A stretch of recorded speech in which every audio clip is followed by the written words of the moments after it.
When the only constant in life is change, you need to be ready. This is the Man-Made Survival Show.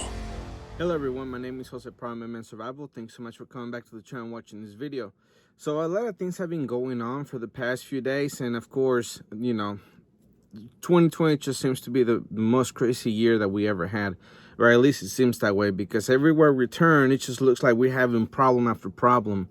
A lot of the stuff, you can argue that is being manufactured. Other stuff, you can say that it was, on its way anyway. So what I want to talk about today is, again, about the food problem that we're having. All right. And usually when I start this type of podcast, I usually go with Venezuela. But this time, we're going to leave it to the end. All right. Because I like to make comparisons because I want us to learn from the mistakes that they've made, and not only that, what they're living through today. I want to remind you that Venezuela was a first world country, and they did not see the crisis coming.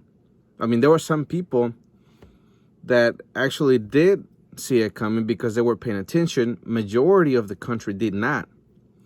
And that's the same way that we're seeing in the United States. We have people who are awake. There are people who watch what's going on. They want to be informed. And on the other hand, we have a lot of people who just rather not know what's going on and live their happy lives as it is because they feel they already have enough problems already, so they don't want to add to that. But but either way, whichever way you want to look at it, things are going to happen whether we want them to or not. And if we're paying attention to them, we're going to be better prepared to know how to handle the situation. So that's why this type of podcast exists, others as well. And I'm glad that you are in the group of people who much rather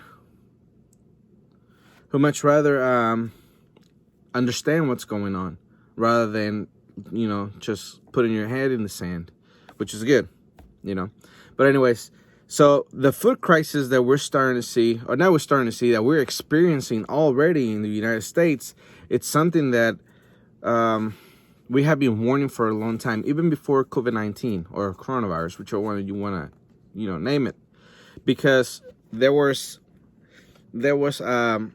natural patterns such as the weather and things like that. People call it global warming. Others are saying it's global cooling now, and others just saying climate change. To call it what's going on. And in previous podcasts, a while back, probably about a month or two now.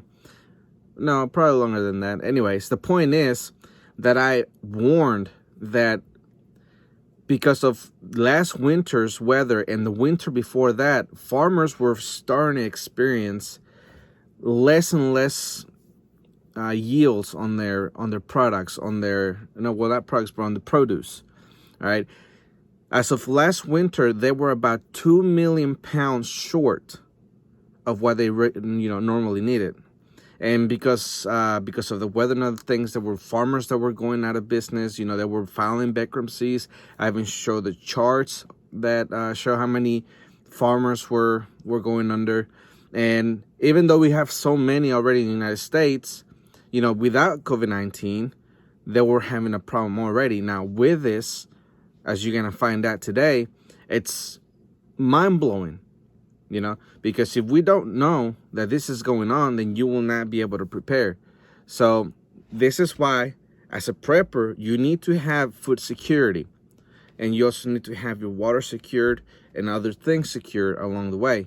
That's why if you go back to the podcast that I mentioned, if you're, we were talking about prepping on the starter level, you don't just focus on one thing. There's a lot of things that you got to focus on. And once you have those, once you have that level completed, then you can move on to the next thing, because all of that will pretty much set you up for success for any kind of event that comes along. Whether it's nuclear war, whether it's EMP, whether it's this pandemic, as bad as it's been. So that is why you have to focus on that first, as I explained in that video. So I encourage you to go back to the video and watch it if you have not already.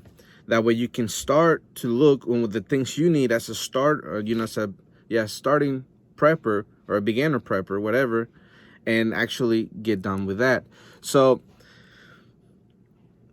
you're going to need 3 to 6 months worth of food, just to start off, a quick recap. And you're going to have about 4 to 8 months worth of water. The reason you need more water is because if something happens, for example, there's an accident or a shooter or anything like that, you're going to have that extra water to treat wounds. If your summer is a lot hotter than normal, then you're going to consume extra water. So there's different scenarios that you can think about of why you would need more water as opposed to food. And besides, you also got to think, for the people who starting prepping, if you're going to get storable food, the freeze-dried kind, you're going to have to put water into that in order to be able to prepare it. So remember, 1 gallon per person per day, that is what you need. All right, so anyways, let's get into this. The first headline that I have for you is this one. You may not understand this now, but you need to get prepared for the food shortages that are coming. This from the endoftheamericandream.com. I was going to write about something completely different today, but I felt that I needed to issue this warning instead. Even before COVID-19 came along, crazy global weather patterns were playing havoc with harvest all over the globe. The African swine fever plague had already killed about 1/4 of all the pigs in the world. And giant armies of locusts the size of major cities were devouring crops at a staggering rate on the other side of the planet. And now this coronavirus pandemic has caused an unprecedented worldwide economic shutdown. And this has put an enormous amount of stress on the global food crisis. All right, so I want to talk about that real quick. China are the ones that saw that problem, mainly. That was the main issue, reported a few months ago, about 4 or 5 months ago, something like that, 6 months ago. But anyways, they were having a big problem. The problem got so big because, they have so many people that parts of their land that they were trying to preserve, because they were trying to think about the environment and those things, they had to just forget all about it and, open up more fields and try to get more pigs growing and all that stuff. So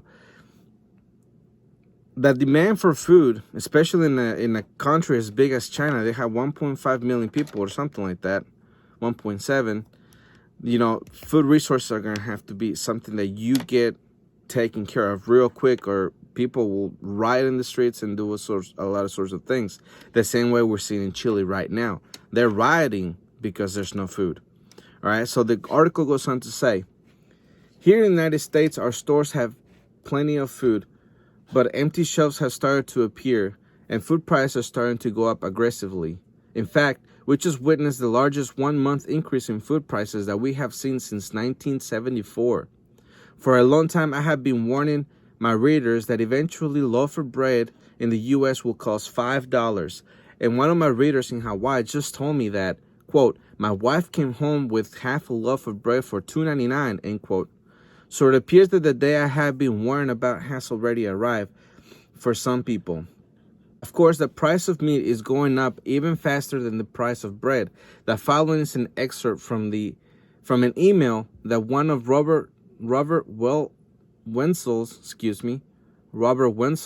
readers in Alaska just sent him.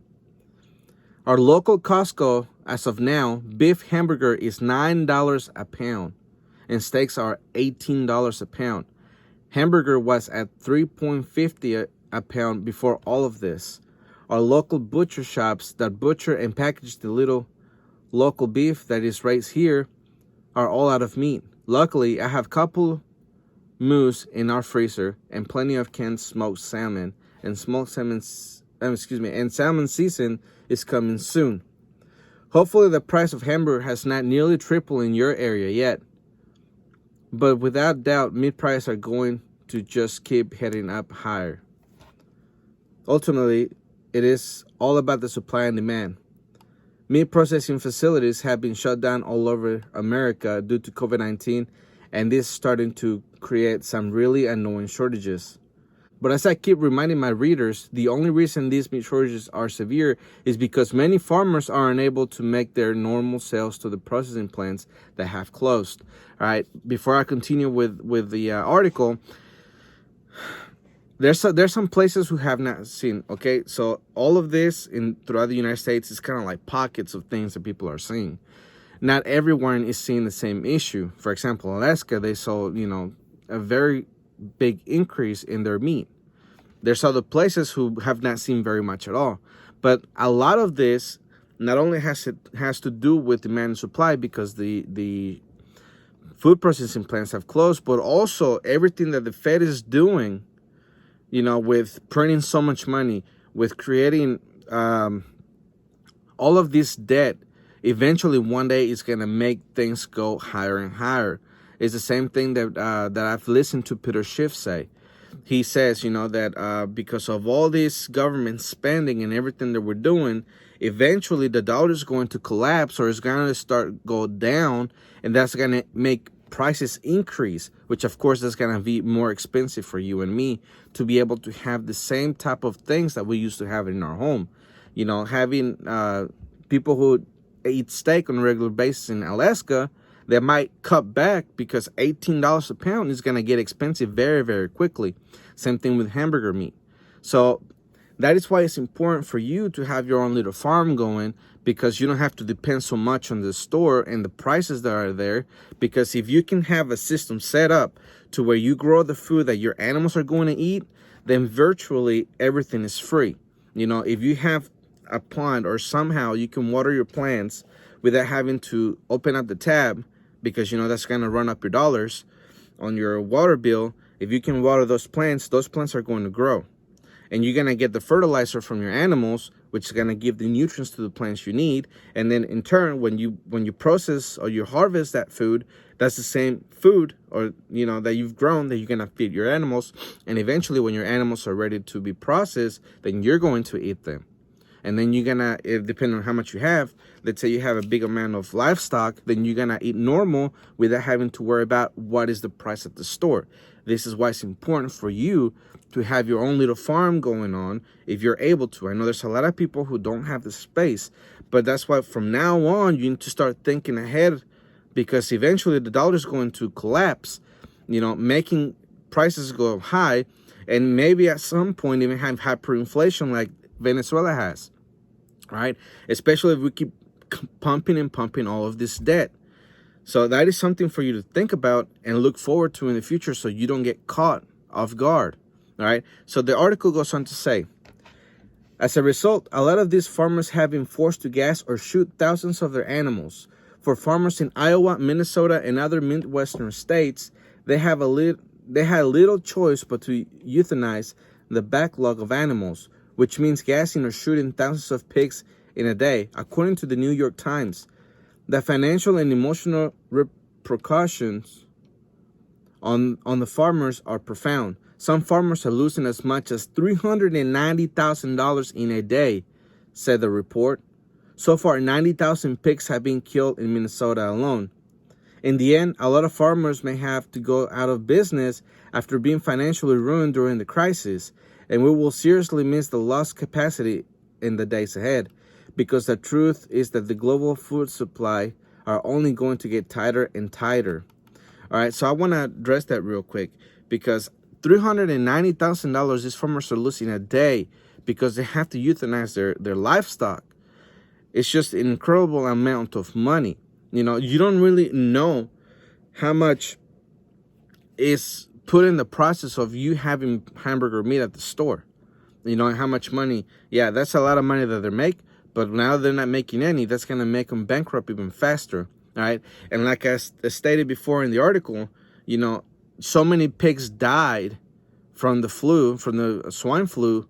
And then you add on top of that another 90,000 that have to be killed because there's no one to process them. That's going to create an even bigger problem that's going to last longer. I guess it all depends where you live. If you're not seeing any kind of trouble where you live, consider yourself blessed, because other parts of the country are already starting to see those problems and things get expensive very, very quickly. All right. So the article goes on to say, In wealthy Western countries, starvation is not an immediate threat. But what we are seeing is an explosion of hunger that is absolutely unprecedented. All over America, people have been lining up for hours at America's food banks so that they can be sure to get something before the supplies run out. In the past month, Americans' food banks have been completely overwhelmed by demand. In cities like Petersburg, San Antonio, and Phoenix, residents have lined up for hours as food banks attempt to address a massive influx of need. Some organizations have been forced to turn people away, while others are struggling to maintain the supplies necessary to keep up. Images of the lines at food pickup points underscore how devastating the economic fallout from the pandemic has been. This week, vehicles started lining up at 2 a.m. in the morning at a food bank in the Dallas area. And one woman said that the reason why she lined up so early was because she didn't get anything at all on her first 2 attempts. Carmel Zeno was the third car in line. This was her first time successfully getting food for her family at the mobile pantry site at Fair Park. Quote, "This is my third attempt at this location. I didn't make it in time before," end quote, she said. "Of course, I'm unemployed right now. I have 2 out of 5 kids home. One has a diagnosis because of COVID. I'm thankful for whatever I can get. So it's one of those situations. Even if you have been in line for hours, when the food is gone, it's gone. So if you want to be absolutely certain to get something, you need to get in line very, very early." All right, so a lot of people did not think that would be seen in the United States.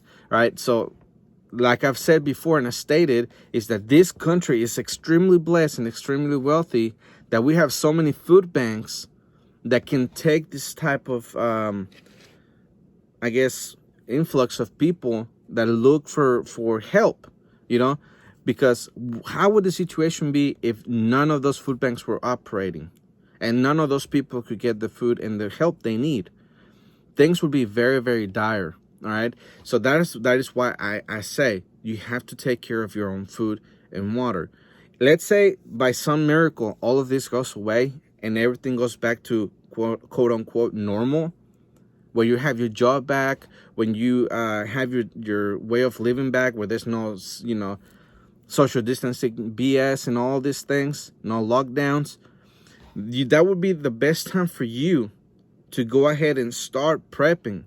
If you live in a big city, it would be best for you to try to get away from the city and go into a country setting.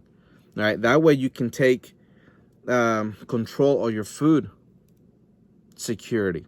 All right, so the next headline I'm going to show you, it's what's happening in Venezuela. All right, and see if there's any similarities, if we didn't have any food banks. Here it is. As lockdown hurts, desperate Venezuelans turn to cow blood soup. This from Reuters.com. The needy in Venezuela, now facing starvation under lockdown, are turning to one of the only forms of protein they can afford: cow blood. They're lining up at slaughterhouses to pick up their free ration, with 2 pounds of steak costing a staggering 2 times the monthly minimum wage. While cow's blood is a traditional ingredient for pichon soup in the Venezuelan Andes, more people are seeking it out amid the pandemic, cooking it into stews and eating it along with rice. The dire situation is giving Caracas mother Desiree Marquez a great deal of anxiety. You're making breakfast and you think, what am I going to give them for lunch? You're making lunch and thinking about dinner. My God, what am I going to do for my kids later? I go to bed thinking about what I'm going to do tomorrow. It's anguish. You don't sleep.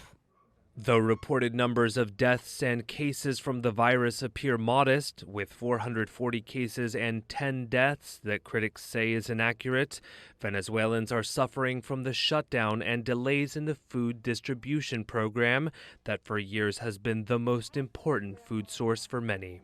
Critics call the food distribution program a social control mechanism that allows the government to limit dissidents and protest.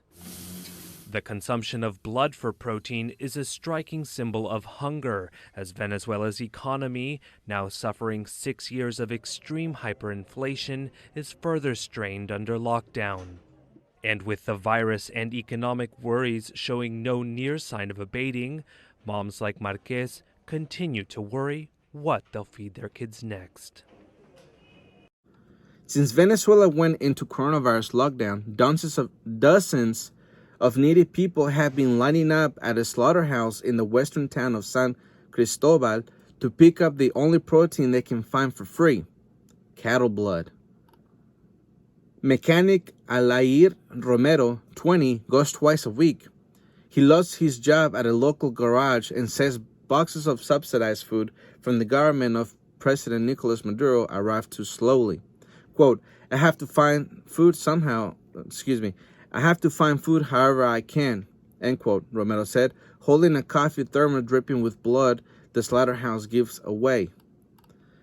Increased consumption of cattle blood is like stripped mango trees, a striking symbol of hunger as Venezuela's economy, already suffering 6 years of hyperinflation implosion, has been nearly shuttered in response to the pandemic. Numbers of reported deaths and cases from the virus appear modest. Venezuelans are suffering from the economic shutdown and delays in the state food distribution program known as CLAP, for years the most important source of food for many. All right, so just think about that. Hyperinflation that they have been suffering for 6 years now. All right, like I stated in the beginning, they were a first world country. They were wealthy people, and they did not see it coming. You know, people who didn't pay attention. There were some that did pay attention and they prepare ahead, but some, even though they saw it coming, they didn't prepare because they didn't know what to do. All right, so that is something that we could potentially see in the United States, maybe one day, because like I said, they keep printing money, they keep spending money. One day, all this is going to collapse. The dollar's going to go down, and then everything's going to be chaos out there. All right, so the article goes on to say the following. Upon receiving a bowl of soup and ham and cheese sandwich, some mothers remove part of the ham and cheese for their children to have breakfast the following day. They, too, complain the state food boxes are slow and meager. Quote, how can you tell the child, I don't have anything to give you? You give them rice without anything else, and they cry. It's not enough for us to get through this. That's what one person or one mother said. And that is something that people have been living for over 6 years now. All right. And I have experienced myself that type of despair, because I experienced that one time in my life too. I had my son. I gave my testimony, a couple of videos back. And just real quick, it was so bad that I used to weigh 230 pounds and I went to 180 in just a 2-month span because I had nothing to eat. And whatever I did have, I had to save it for my son. And you don't want to be in that position. That's why you must prepare now for whatever happens, whether it's economic collapse, whether it's this pandemic, whether it's the food shortages, or whether it's nuclear war, EMP, whatever. Whenever one of those things happen, the way of living is not going to be the same. That's why you must prepare. All right. So I want to point something out. If you're an experienced prepper and you've been prepping for a while, then you need to have gold in your possession and silver. You have to have precious metals as opposed to having only dollars in the bank. Because, all right, I'm going to show you a chart. Right now, the 1 ounce of gold in the United States, I think it's like $1,700. In Venezuela, I'm gonna show you. In Venezuela, 1 ounce of gold in Venezuela is 433,790,129.71, Venezuelan dollars. In the United States, 1 ounce of gold is $1,745.72. All right, 1 1 kilogram of gold in Venezuela is worth 13,948,235,681.89 cents. All right, I want to remind you, if you've listened to this podcast for a while now, that just some eggs, which I'm guessing is 12, they didn't really specify, is worth 400,000 of their dollars, 400,000 bolivares. Will you pay $400,000 for eggs? I mean, it sounds insane, but that's why you have to prepare now. If you have gold and silver now, when something like that happens, if something like that happens, then your $1,700 that you spend now are gonna be a lot of money then, and then you'll be able to afford to feed your family, better than if you didn't have anything at all. That's why it's important for you to prepare. So on the next podcast, I'm gonna go more into detail about ways to barter and things like that. So I encourage you to come back and watch that video. And again, my name is Jose Prado. Please prepare, because we don't know what else is next. We have so many things go on in 2020 just in 5 months. All right, so obviously things that we never thought we would see in the United States, we're seeing them today. So it's best for us to get prepared now, so we don't get caught off guard later and then suffer from it. All right. So again, my name is Jose Prado, and remember, always ready.